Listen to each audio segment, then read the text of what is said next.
ذرا ٹھہر کر سوچئے، کیا واقعی ایسا ہو سکتا ہے کہ صرف 3 دن میں بڑی سے بڑی بیماری کا اثر ٹوٹنے لگے؟ کیا سچ میں اللہ کے کلام میں اتنی طاقت ہے کہ جہاں ڈاکٹر جواب دے دے وہاں سے شفا کا دروازہ کھل جائے؟ سنیے اور دل تھام کر سنیے، کیونکہ جو عمل میں آپ کو بتانے جا رہا ہوں یہ کوئی عام بات نہیں، یہ اللہ کے کلام کی وہ طاقت ہے جسے جس نے بھی سمجھ لیا اس کی زندگی بدل گئی۔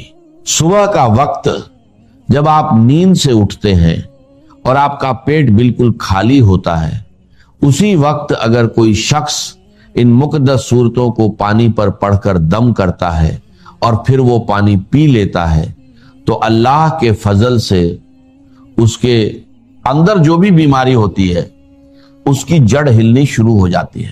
صرف 3 دن، جی ہاں صرف 3 دن اگر یہ عمل لگاتار کر لیا جائے تو بڑے سے بڑا مریض جسے ہر جگہ سے مایوسی مل چکی ہو، جسے ڈاکٹر بھی کہہ چکے ہو کہ اب علاج ممکن نہیں، اللہ کے کلام کی برکت سے وہی شخص شفا پانا شروع کر دیتا ہے۔ دوستو یہ کوئی افسانہ نہیں، یہ حقیقت ہے۔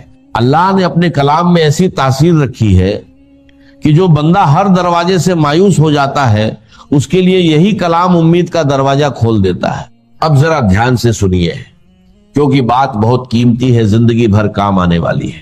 اگر آپ اس عمل کو بالکل صحیح طریقے سے بنا کسی کمی یا زیادتی کے پورا یقین رکھتے ہوئے کر لیتے ہیں تو پہلے ہی دن اس کی برکت کے اثرات آپ کو محسوس ہونے لگتے۔ 3 دن لگاتار اور پھر آپ اپنی آنکھوں سے دیکھیں گے جیسے شیشہ صاف ہوتا ہے ویسے ہی حالات صاف ہوتے چلے جائیں گے۔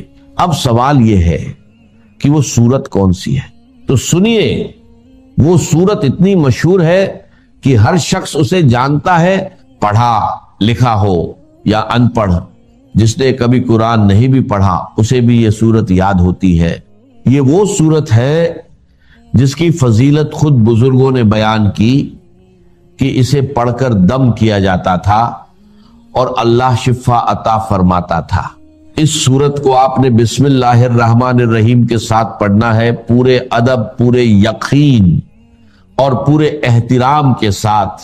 اور اس کی شان دیکھیے، یہ وہ صورت ہے جسے 2 بار نازل کیا گیا، ایک بار مکہ مکرمہ میں اور دوسری بار مدینہ منورہ میں۔ اب سوچئے جس صورت کو اللہ تعالیٰ 2 بار نازل فرمائے اس کی عظمت اور مقام کیا ہوگا؟ اس کی اصل قیمت وہی جان سکتا ہے جس نے اسے آزمایا ہو، جس نے اس کے اثر کو اپنی زندگی میں محسوس کیا ہو۔ دیکھیے بات کلام کی ہوتی ہے لیکن اصل قیمت بولنے والے کی ہوتی ہے۔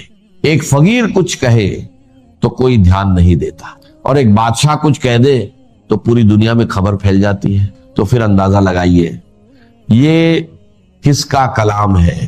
یہ کلام اے ربانی ہے، مالک اے کائنات کا کلام، وہ کلام جس کے سامنے دنیا کا ہر کلام پھیکا پڑ جاتا ہے۔ اسی لیے اس کے اندر ایسی تاثیر ہے کہ ناممکن کو ممکن بنا دیتی ہے۔ ڈاکٹر خود کہتے ہیں کہ ہاسپٹلز میں جہاں مریض آخری حالت میں ہوتے ہیں، جہاں وہ وینٹیلیٹر پر ہوتے ہیں، وہاں قرآن کی تلاوت چلائی جاتی ہے اور صرف سننے کی برکت سے اللہ ان مریضوں کو راحت اور شفا عطا فرما دیتا ہے۔ اتنی عظیم طاقت ہے اللہ کے کلام میں، اور اس کے اندر کچھ ایسے حروف بھی ہیں جیسے الف، لام، میم، جن کے بارے میں فرمایا گیا کہ یہ اللہ اور اس کے بندے کے درمیان راج ہے۔ ان کا اصل مطلب کوئی نہیں جانتا سوائے اللہ کے۔ تو جب ایسا کلام، ایسا مقدس راج آپ کے پاس موجود ہے تو پھر دیر کس بات کی؟ یقین کے ساتھ، ادب کے ساتھ اور مکمل طریقے سے اس عمل کو کیجئے، اور پھر خود اپنی آنکھوں سے دیکھیے کہ اللہ کا کلام آپ کی زندگی میں کیسی تبدیلی لاتا ہے، کیسے بیماریاں دور ہوتی ہیں اور کیسے بند راستے کھلنے لگتے ہیں، بس شرط ایک ہے یقین، پورا یقین، کیونکہ جہاں یقین ہوتا ہے وہیں سے شفا شروع ہوتی ہے، اور جہاں اللہ کا کلام ہوتا ہے وہاں ناممکن بھی ممکن بن جاتا ہے۔ ذرا غور کیجئے، کتنی عظیم بات ہے کہ ہمیں قرآن پڑھانے والے خود صاحب ایک قرآن مصطفیٰ صلی اللہ علیہ وسلم ہے، اور 12 سال کی مدت میں آپ نے یہ کلام سکھایا۔ اب سوچئے اللہ تعالیٰ نے اپنے حبیب صلی اللہ علیہ وسلم کو کیا کیا عطا نہ کیا ہوگا، آسمانوں کے خزانے، علم کے دریا، اور وہ نور جس کی کوئی انتہا نہیں۔ پھر اس آیت پر ذرا تدبر کیجئے، الرحمن علم القرآن، یعنی سکھانے والا خود رحمان ہے اور سیکھنے والے مصطفیٰ صلی اللہ علیہ وسلم ہے۔ تو اندازہ لگائیے یہ کیسا کلام ہے اور اس میں کتنی طاقت چھپی ہوئی ہے۔ یہ وہی کلام پاک ہے جس کی سب سے پہلی سورت سورہ فاتحہ شریف ہے۔ اب ذرا اس کی شان سنیے، یہ سورت نور بھی ہے، روشنی بھی ہے، اور زندگی کو بدل دینے والی حقیقت بھی ہے۔ یہ وہ سورت ہے جو دلوں کو سکون دیتی ہے، جسمانی اور روحانی بیماریوں کا علاج ہے۔ ایسی کوئی بیماری نہیں جس کا حل اس سورت میں موجود نہ ہو۔ اگر آپ اس سورت کو پڑھ لیں اور اس کے ساتھ وہ دوسری سورت بھی پڑھیں جس کا ذکر آگے آئے گا، تو یقین جانیے آپ حیران رہ جائیں گے کہ اللہ کے کلام میں کیسی زبردست تاثیر ہے۔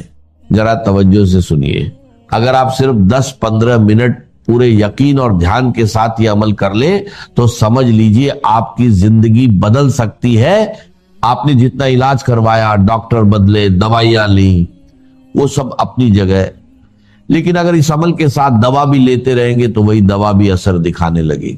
بہت سے لوگ کہتے ہیں کہ ہم نے ہر علاج کر لیا مگر شفا نہیں ملی۔ یاد رکھیے، جب یہ کلام پڑھا جاتا ہے تو مسائل خود بخود حل ہونے لگتے ہیں۔ یہ ایک بابرکت عمل ہے، چاہے آپ بیمار ہوں یا نہ ہوں، اسے ضرور کیجئے، کیونکہ اس کی برکت سے زندگی کے بگڑے ہوئے حالات بھی سنور جاتے ہیں۔ اب سنیے قرآن کی تاثیر کا ایک واقعہ۔ ایک صحابی قرآن کی تلاوت کر رہے تھے، پاس ایک گھوڑا بندھا تھا۔ اچانک وہ بے چین ہو کر اچھلنے لگا۔ جب انہوں نے دیکھا تو ایک بادل سا تھا جس میں چراغ روشن تھے۔